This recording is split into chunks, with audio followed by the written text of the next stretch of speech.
L'accès à l'électricité reste un défi majeur dans les milieux ruraux et périurbains en RDC.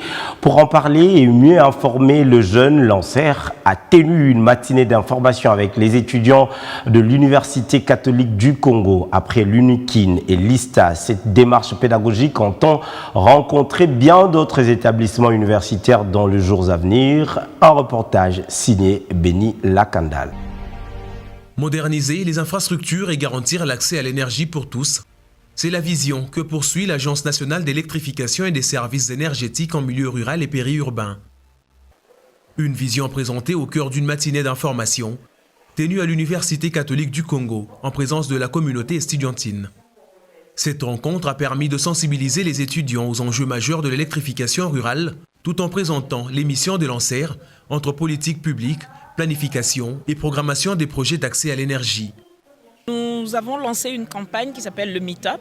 C'est un concept anglais pour dire aller au-devant et rencontrer effectivement la population. Nous avons commencé par l'UNIKIN, ensuite nous sommes allés à l'ISTA et aujourd'hui nous sommes à l'UCC, mais nous pensons atteindre un minimum de 10 universités seulement ici à Kinshasa et puis après nous allons nous déployer aussi en province. Pour nous, encore une fois, c'est très important de parler aux étudiants parce qu'ils ont les capacités intellectuelles, ils ont le temps et ils ont le dynamisme nécessaire pour nous aider à accélérer notre politique sociale.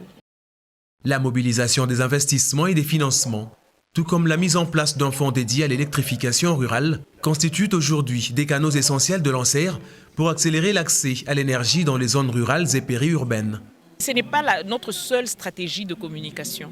Dans notre stratégie de communication, dans le cycle du projet, il y a plusieurs engagements avec les communautés locales dès la phase de conception du projet jusqu'à la phase d'évaluation des impacts. Donc pendant toute la durée du projet, il y a plusieurs sessions d'engagement à différents niveaux. Et puis il y a l'engagement au sens plus large, au-delà des bénéficiaires. On veut aussi que les Congolais en général sachent que la petite taxe qu'ils payent dans leur facture d'électricité, elle sert à quelque chose. À l'issue de cette matinée d'information, les participants ont salué l'initiative, estimant que la sensibilisation du monde universitaire est une étape clé pour former les futurs cadres et experts du secteur énergétique.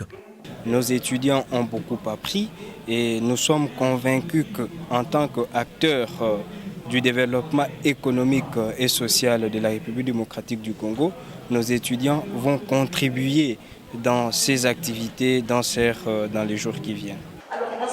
Une démarche pédagogique qui, selon Lancer, s'inscrit dans la vision du gouvernement visant à faire de l'accès à l'énergie un véritable moteur de développement local et national.